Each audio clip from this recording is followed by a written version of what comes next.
Hello everyone, good morning. এখন বাজে ঘড়িতে প্রায় সকাল 7:30 মতো। সকালবেলা ঘুম থেকে উঠেছি, ছেলেকে স্কুলে পাঠিয়ে দেওয়া, ছেলে টিফিন করা, সমস্ত কিছু কিন্তু রেডি হয়ে গেছে। আজকে জানো তো, আজকে বাইরে রোদও ওঠেনি আর ঘুম ছাড়ছে না, যেহেতু ডাক্তারবাবু ওষুধ দিয়েছেন, মানে ঠান্ডা লেগেছে তো তো মন্টেলুকাস বা এরকম কিছু একটা ওষুধ দিয়েছেন। তো ওষুধটা খাওয়ার পর থেকে সারা রাত না, মানে ঘুম তো হচ্ছেই, আবার সকালবেলা থেকে উঠে একদম ঘুমের ঘোর কাটছে না, সেই ঘুম ঘুম ঘুম ঘুম ভাব। যাই হোক, এখন ভাবছি আরও একবার একটু ঘুমিয়ে নেব। তো একটু ঘুম থেকে উঠবো, উঠে তারপর যাব রান্নাঘরে। এখন একটু ঘুমিয়ে নিই। এই হচ্ছে আমাদের বাড়ির একদম মানে পুঁই শাক, ঠিক আছে? আমাদের বাড়িতে হয়েছে, নিচে হয়েছিল, মাসিরা নিয়ে এসেছে। হঠাৎ করে দেখা যাচ্ছে পুঁই শাক বাড়িতে, তো জানি না কী করে হয়েছে, এবার বীজ গাছ লাগানো হয়েছে নাকি আমি ঠিক বলতে পারছি না। তো হচ্ছে এই পুঁই শাক, আজকে পুঁই শাক করা হবে। রেডি করা আছে চপ, আজকে তৈরি করব চপ। আর এখানে বসিয়ে দিয়েছি ডাল। সকাল সকাল কিন্তু রান্না করতে চলে এসেছি, যদিও পুরোটা সকাল নয়। একবার ঘুম থেকে উঠে আবার বাবুকে স্কুল পাঠিয়ে আবার দ্বিতীয়বার ঘুমিয়েছি, শরীরটা খুব একটা ভালো নেই। চলো, তো এই হচ্ছে আমার কিন্তু যে চপের যে আলুটা, সেটা কিন্তু এখানে পুরো তৈরি হয়ে গেছে। আর হাত দিয়ে ভালো করে গোল করে রেখেছি, আমি হাত দিয়েই করি সাধারণত। আমি মানে বাইরের মতো সে ওরা যেভাবে কারুকার্য করে করে সেরকম আমার করা অভ্যেস নেই হয়েছে। আর এখানে নিয়ে নিয়েছি বেসনটা। বেসনটা আমার বেশ কিছুক্ষণ আগেই তোমার ফাটানো হয়ে গেছে। এরকম ভেজে নেবো, তেলটা গরম হয়ে গেছে। দেখবে বৃষ্টিপাতের মানে ওয়েদার যদি ঠান্ডা থাকে আর বৃষ্টিপাতও যদি হয়, তাহলে কিন্তু এই গরম গরম চপ খেতে খুব ভালো লাগে। আর যদি তাতে একটু বেকিং সোডা পড়ে না, তাহলে চপগুলো বেশ মোটা হয়ে পড়ে। অলরেডি আমার তেল কিন্তু ভালো রকমের গরম হয়ে গেছে।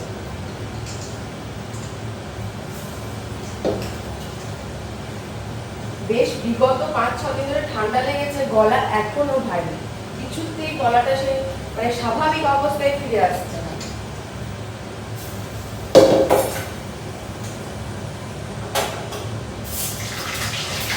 এই বাবা জল ছিল চলছে।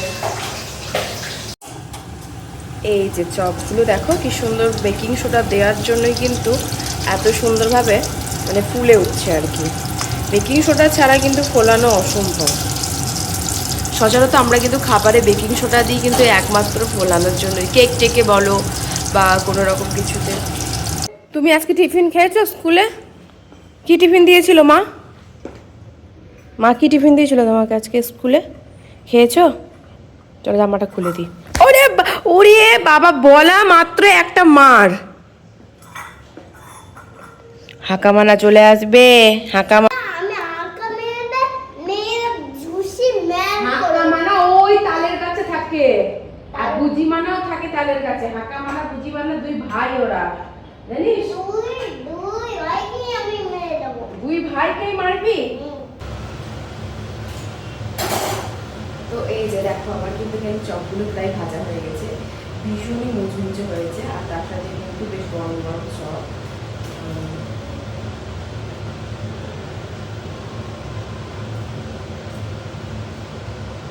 সব কিছু ঠিক রয়েছে, নুন চিনি ঝাল সবই ঠিক রয়েছে। আর বেশ গরম গরম, আর গরম থাকলে দেখবে একটু মুচমুচেটা বেশি ভালো লাগে। এই যে দেখছো প্রেশার কুকার, এতে করেছিলাম ডিমটা সেদ্ধ করেছিলাম। কারণ দেখবে প্রেশার কুকারে কিন্তু ডিম সেদ্ধ করে না, মানে খুব তাড়াতাড়ি ইজিলি সেটা কিন্তু হয়ে যায়। আর যদি আমরা বাটিতে সেদ্ধ করি বা কড়াই, তাহলে কিন্তু অনেকক্ষণ সময় লাগে। আমি প্রেশার কুকারে মিনিমাম 2টো সিটি দিই, তারপরে একদম কমিয়ে সিমে দিয়ে দিই, কিছুক্ষণ হয় দিয়ে বন্ধ করি। দেখো কি সুন্দর হয়েছে, খুব ভালো মতো সেদ্ধ হয়েছে। তাও তোমাদের ছাড়িয়ে দেখাচ্ছি যে কতটা ভালো সেদ্ধ হয়েছে প্রেশার কুকারে। প্রথমে এক পিস ছাড়িয়ে তোমাদের দেখাচ্ছি।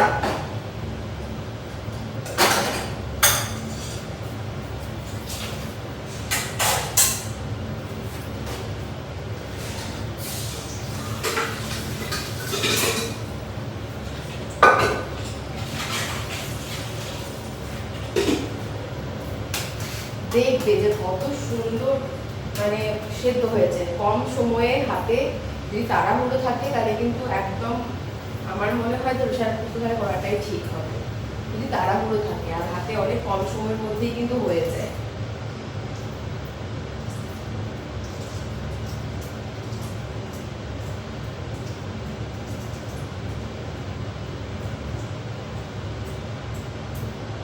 এই দেখো, দেখছো মানে কোথাও কিন্তু কোনো রকম কাটাকুটি হয়নি বা নখ দিয়ে ওঠানো হয়নি, একদম সুন্দরভাবে ছাড়ানো হয়েছে। সেদ্ধটা কিন্তু ভীষণই সুন্দর হয়েছে। আমি বরাবরের মতো একটু প্রেশার কুকারে করি, কারণ করলে খুব তাড়াতাড়ি রান্নাটা হয়। কিন্তু ডিমের ঝোল করবো ভাবলাম যে প্রেশার কুকারে, আর আলু আর ডিমটা একসাথে দিলেও হয়, কিন্তু আলুটা যেটা আগে সেদ্ধ হয়ে গেছিলো। এই যে দেখতে পাচ্ছ হাতে বেশ কিছু জামা রয়েছে, তো ওই জামাগুলো নিয়ে চললাম এখন ছাদে রোদে দিতে। অনেকগুলো জামা রয়েছে, আসলে দুদিন আগে কাঁচা হয়েছিল, আর এখন বৃষ্টির সেরকম সম্ভাবনা নেই। চারিদিকেই অল্প অল্প করে ঝিপঝাপ করে বৃষ্টি হচ্ছে, কখনো শুকোচ্ছে না। তাই ভাবলাম যে না, ছাদে জামাগুলো দিয়ে আসি, সব মেলে দেবো। ছাদে কিন্তু রোদ মানে হালকা রোদ কিন্তু উঠেছে, রোদের একটা আভাসও রয়েছে। চলো এগুলো মেলে দিই একে একে। তো জামা কাপড়গুলো না শুকোতে চায় না, আর একটু রোদ না পেলে কি বলতো শুকোবে না, একটু রোদের কিন্তু প্রয়োজন। এমনি তো এক ছাড় জামা কাপড়, অনেক জামা প্যান্ট আছে ছাদে, আমাদের ছাড়াও কিন্তু বেশ কিছু জামা প্যান্ট ছাদে রয়েছে। আর আমি না এইভাবে ছাদের মেঝেতে দিয়ে দিই, মেঝেতে যখনই দিয়ে দিই জামা কাপড়গুলো কিন্তু খুব ভালো মতো শুকিয়ে যায় মেঝেতে দিয়ে। এই যে দেখতে পাচ্ছ ক্যাথা এত বড় মোটা, এটা তো রোদ ছাড়া শুকোবেই না। ক্যাথা আমি এখনও পারি আমার ছেলের জন্য, পুচকুর জন্য আমাকে পারতে হয়, কারণ পুচকু মানে আমি রেক্সিন পারি, ও মাঝে মধ্যে একটু হিসু টিসু করে ফেলে। আমি রেক্সিন পারি, না পারা নয়, তবুও আমাকে একটু ক্যাথা পারতে হয়। অনেক সময় কি হয়, রেক্সিনটা এমনভাবে ভিজে যায় না, তখন আর ক্যাথা না পারলে মানে হবেই না, এরকম ব্যাপার।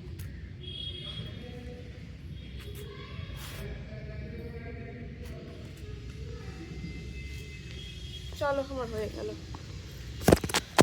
তো চলো, আমার কিন্তু সব জামা কাপড়গুলো রোদে দেওয়া হয়ে গেছে। আমাদের পুরো ছাদ জুড়ে কিন্তু জামা প্যান্ট, পুরো উল্টো দিকে যত সমস্ত জামা প্যান্ট সবার। ডিমের ঝোলটা চাপিয়ে এসেছি, চলো আবার দেখতে হবে।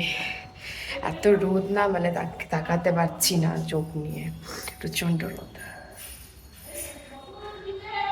খুব ভালো মতো শুকিয়ে যাবে জামাগুলো, একটু ভিজে থাকলে না ছেলেটাকে পড়াতে খুব অসুবিধা হয়, ওই জন্য। আর চলো নিচে যাওয়া যাক। আবার মাছের ঝোল বলছি, ডিমের ঝোল চাপিয়ে এসেছি।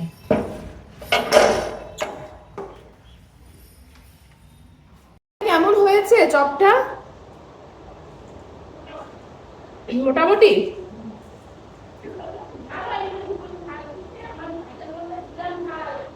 আমি তো ঠান্ডা লাগার পর থেকে যা খাচ্ছি মুখে কিছু স্বাদই বুঝতে পারছি না, আমার মুখে পুরো তেতো, যা খাচ্ছি সব তেতো।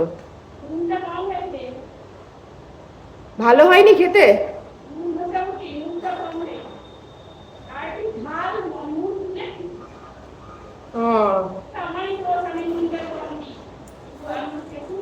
হুম, এই যে চপ দিয়ে মুড়ি খাচ্ছি, এখনো বুঝতে পারছি না নুন ঝাল চিনি কিছুই বুঝতে পারছি না।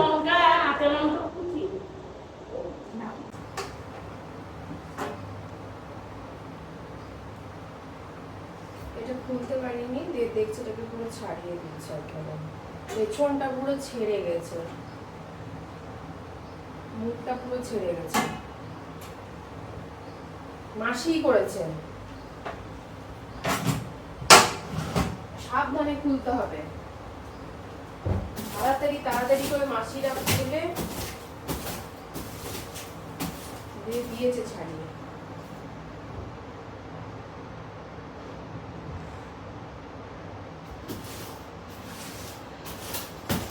কদিন বৃষ্টি হবে এরকম? আজ থেকে বৃষ্টি শুরু হলো, কদিন হবে? 2-3 দিন।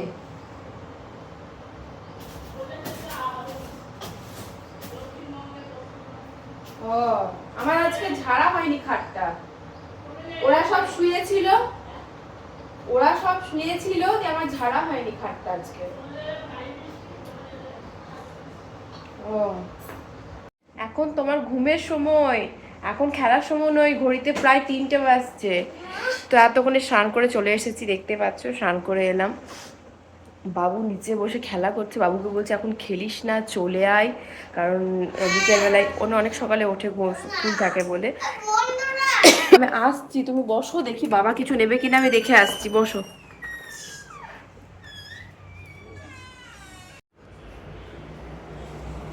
তুমি আর কিছু নেবা?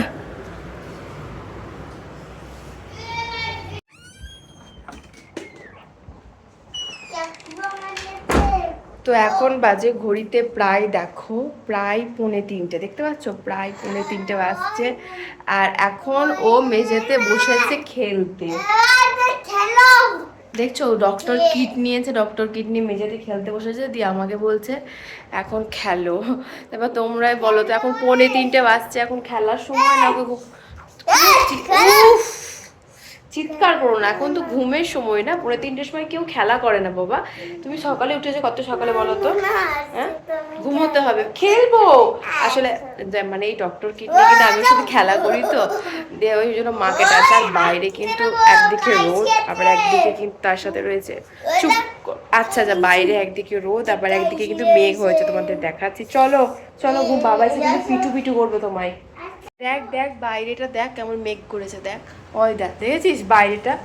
দেখ, দেখো তোমরা দেখো বাইরেটা কেমন মেঘ করেছে না, একে মেঘ একদিকে আর একদিকে তার সাথে রয়েছে রোদ।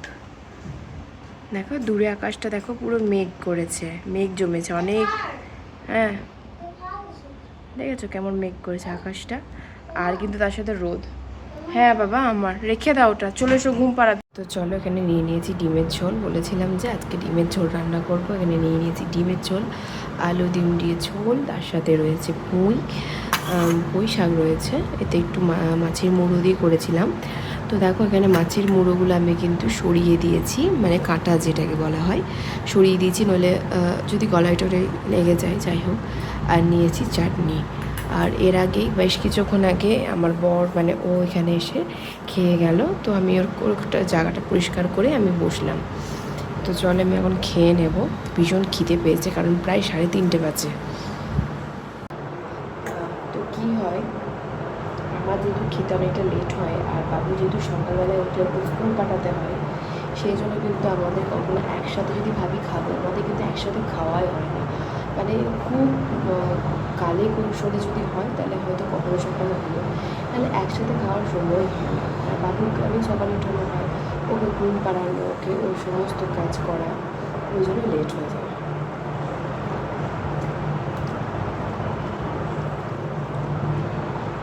তো এখন বাজে কিন্তু ঘড়িতে প্রায় সন্ধ্যে 7টার সময় আমি চলে এসেছি ঘরে ছেলেকে নিয়ে, কারণ ওকে একটু পড়াতে বসি। বুঝতে পারছো ছোটো বাচ্চা, ওকে যদি পড়াতে না বসে ও কিন্তু ভুলে যাবে।